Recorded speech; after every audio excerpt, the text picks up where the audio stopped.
কথাতেই আছে বাঙালিদের 12 মাসে 13 পার্বণ লেগেই থাকে। তো আজকেও একটা দিন। তো আমি আজকে খুব তাড়াতাড়ি ঘুম থেকে উঠে পড়েছি, অন্য দিনও উঠি, তবে আজকে দিনটা একটু অন্যরকম, কারণ আজকে ঘুম থেকে উঠে আমার রান্নার ঝামেলাটা নেই। যেহেতু মেয়ে আজকে দেরি করে অফিস যাবে, সেই জন্য ঘুম থেকে উঠেই আমি তাতে করে বাসি কাজ সব সেরে নিয়েছি। ঘর ঝাড় দিয়ে ঘর মুছে পরিষ্কার পরিচ্ছন্ন করে নিয়েছি। এটা তোমাদের বাইরেটা আমি তোমাদেরকে একটু দেখালাম। এই গাড়িটা আমাদের এই গাড়িটা আমার কর্তা চালায়, আর এটা দিয়ে আমার রুটি রোজগার সব কিছুই হয়।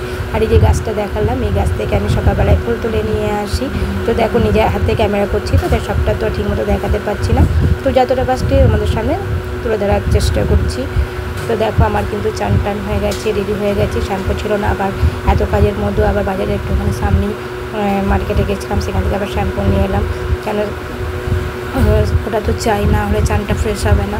তো যাই হোক, আমি একটুখানি আমার লিকার চাও করে নিয়েছি। এর ফাঁকে একটু চা না খেলে ভালো লাগছে না, আর এমনিতে আমি খালি পেটে থাকতে পারি না, খুব গা বমি দেয়। তো দেখো মেয়ের জন্য ছোলা চেঁচকি রেডি করে রেখে দিয়েছি, শুধু মেয়ে খাবে না, আমিও খাবো। তো যেহেতু অফিস যাবে তার জন্য এটা তাড়াতাড়ি করে হয়ে গেছে। এদিকে আমার মেয়েও চান টান করে পুজো জোগাড় করতে শুরু করে দিয়েছে। আর এই দেখো আমার কত সোনাটা দেখেছো, ও কেমন ঘাস খাচ্ছে। তো আমাদের এখন ঘরে পুজো হবে, ঘরে পুজো করার পর আমি আর আমার মেয়ে মন্দিরে যাব। তো আমার শরীরটা খুব খারাপ করছিলো, মানে সকাল থেকে উঠে আমি নিজে হাতে ছোটো প্রেশার দিয়ে কাজ করে ফেলেছি। তো মাথাটা খুবই ঘুরছিল। তো মেয়ে বলে চলো একটু ঠাকুর কাছে, একটু ঠাকুরের মন্দির না করতে পারলাম না। তো ওর সাথে তাড়াতাড়ি করে রেডি হয়ে আমি মন্দিরে বেরিয়ে পড়লাম, না হলে ও তো একাই যেত মন্দিরে পুজো করতে। তো আমি ওর সাথে চলে গেলাম, আর অনেক দিন আমার কোথাও যাওয়াও হয় না। তো ভাবলাম যাই মন্দির থেকে একটুখানি ঘুরে আসি, মনটা শান্তি হবে। তো বেরিয়ে পড়লাম মন্দিরে। দেখো আমি কিন্তু রেডি হয়ে গেছি, এবার মন্দির যাবো। আমাদের বাড়ি থেকে মন্দিরে একটু দূর, তাই একটা অটো করলাম, অটো করে আমরা দুজনে মিলে বেরিয়ে পড়লাম মন্দিরে। তো দেখো আমরা দুজনে মিলে এখন মন্দির যাচ্ছি। মন্দিরে চলেও এসেছি, মন্দিরে মোটামুটি ভিড় আছে। এই মন্দিরটি একটু ফাঁকা থাকে, সেই জন্য এই মন্দিরটাতে আমরা এলাম। এটাতে একটুখানি আসতে আমাদের টাইম লাগলো, অটো করে এলাম, নাহলে বাড়ির সামনে একটা মন্দির আছে, কিন্তু প্রচণ্ড ভিড় হয়, আর আমার মেয়ের অফিস আছে, সেই জন্য সেই মন্দিরটা থেকে এখানে চলে এলাম, তাদের করে পুজোটা হয়ে যাবে বলে। তো এখানেও ফাঁকা ভিড় হয়, মোটামুটি হয়।